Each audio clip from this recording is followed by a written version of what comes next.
ना तख्त चाहिए ना ताज चाहिए, ना तख्त चाहिए ना ताज चाहिए, हमें बस अधिकारों का साज चाहिए। लोकशाही की राह पर चलने वालों, आज संविधान ही सबसे आज़ाद चाहिए, आज संविधान ही सबसे आज़ाद चाहिए। नमस्कार, मी वेदिका प्रतिभा कमलाकर महाकाळकर, वर्ग 7वीची विद्यार्थिनी। आज मी इथे उभी आहे मनात एकच भाव घेऊन, भारताची ताकद सांगण्यासाठी। तो विषय एखाद्या पुस्तकाचा नाही, एखाद्या कायद्याचा नाही, तो भारताचा आत्माचा विषय आहे, संविधान आणि लोकशाही। हे शब्द नाहीत, ही भारताची ओळख आहेत, भारताचा अभिमान आहे आणि भारताचा श्वास आहेत। लोक म्हणतात राष्ट्राचे सामर्थ्य त्यांच्या सैन्यात असते, हो ते खरं आहे, पण मी म्हणते राष्ट्राची आत्मा त्यांच्या संविधानात असते आणि राष्ट्राची ओळख त्यांच्या लोकशाहीत। मित्रांनो, आज जर भारत जगाच्या नकाशावर डोकं वर करून उभा असेल तर ते फक्त या दोनच गोष्टीमुळे, ते म्हणजे संविधान आणि लोकशाही।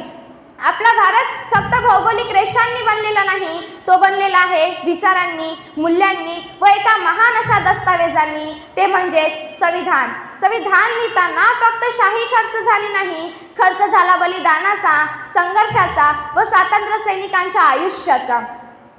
भारताला स्वातंत्र्य मिळाल्याच्या काही वर्षानंतर एका छोट्याशा गावातील महिलेची जमीन जबरदस्ती हडपण्यात आली व तिच्या घरी कोणी प्रभावशाली नव्हतं, ना पैसा, ना पाठिंबा, ना ओळख। तेव्हा लोक तिला म्हणाले, या देशात गरिबांना न्याय मिळत नाही, पण ती शांत स्वरात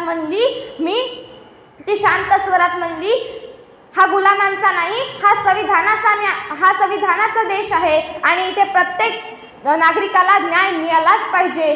तेव्हा ती न्यायालयात गेली। 1 वर्ष गेला पण तिला न्याय मिळाला नाही, 2 वर्ष गेले पण न्याय मिळाला नाही। पण ती थकली का?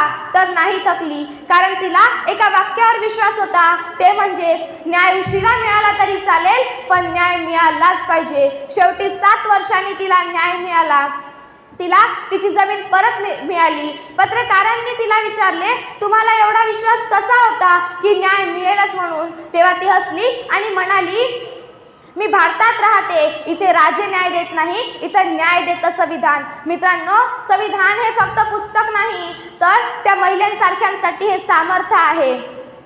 मित्रांनो, ही कथा फक्त त्या व्यक्तीची नाही, ही कथा आहे प्रत्येक भारतीयांची, ज्याला संविधानावर विश्वास आहे आणि लोकशाहीवर अभिमान। मित्रांनो, लोकशाही म्हणजे काय? तर लोकशाही म्हणजे फक्त मतदान करणे नाही, लोकशाही म्हणजे फक्त सरकार बदलणे नाही, तर लोकशाही म्हणजे मी भारतीय आहे हे समजल्यावर मिळणारे सामर्थ्य। लोकशाही म्हणजे लोकांच्या हातातली सत्ता, शासन हे राजे महाराजांचे नसून सामान्य नागरिकांचे आहे, हे सांगणारी ताकद म्हणजे लोकशाही, हे सांगणारी ताकद म्हणजे लोकशाही। आपल्या संविधानात 448 कलमा, 12 अनुसूच्या व असंख्य असे अधिकार आणि कर्तव्य आहे, पण त्याची महानता त्या आकड्यात नाही, त्याची महानता आहे त्याच्या मनोवृत्तीत। संविधान म्हणतं न्याय मिळाला पाहिजे, स्वातंत्र्य जपलं गेलं पाहिजे, समानता प्रत्येकांसाठी असली पाहिजे आणि बंधुभाव हृदयात असला पाहिजे।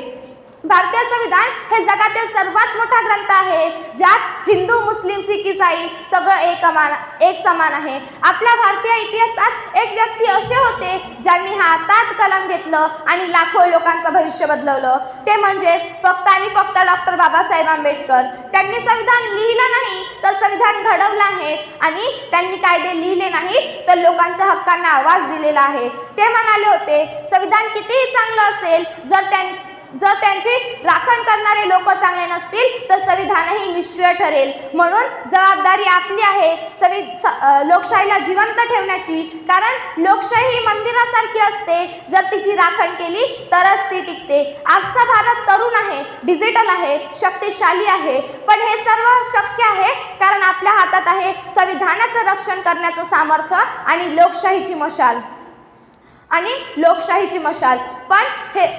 पण मित्रांनो, देशासाठी मरायची वेळ कोणावर येत नाही, पण देशासाठी जगण्याची जबाबदारी प्रत्येकावर येते। हे संविधान आपल्याला दिलं गेलेलं आहे सार्थक करण्यासाठी आणि लोकशाही दिली गेलेली आहे जगाला दाखवण्यासाठी। चला तर फक्त नागरिक म्हणून नव्हे तर भारताचे रक्षक म्हणून जगूया, कारण हक्कांची ज्योत पेटली संघर्षाच्या अंगारात, लोकशाहीची ताकद दडली सामान्याच्या हुंकारात, संविधान हे दीप बनून उभं राहतं अंधारात, भारताचा अभिमान दडलेला प्रत्येक कलम अक्षरात। धन्यवाद।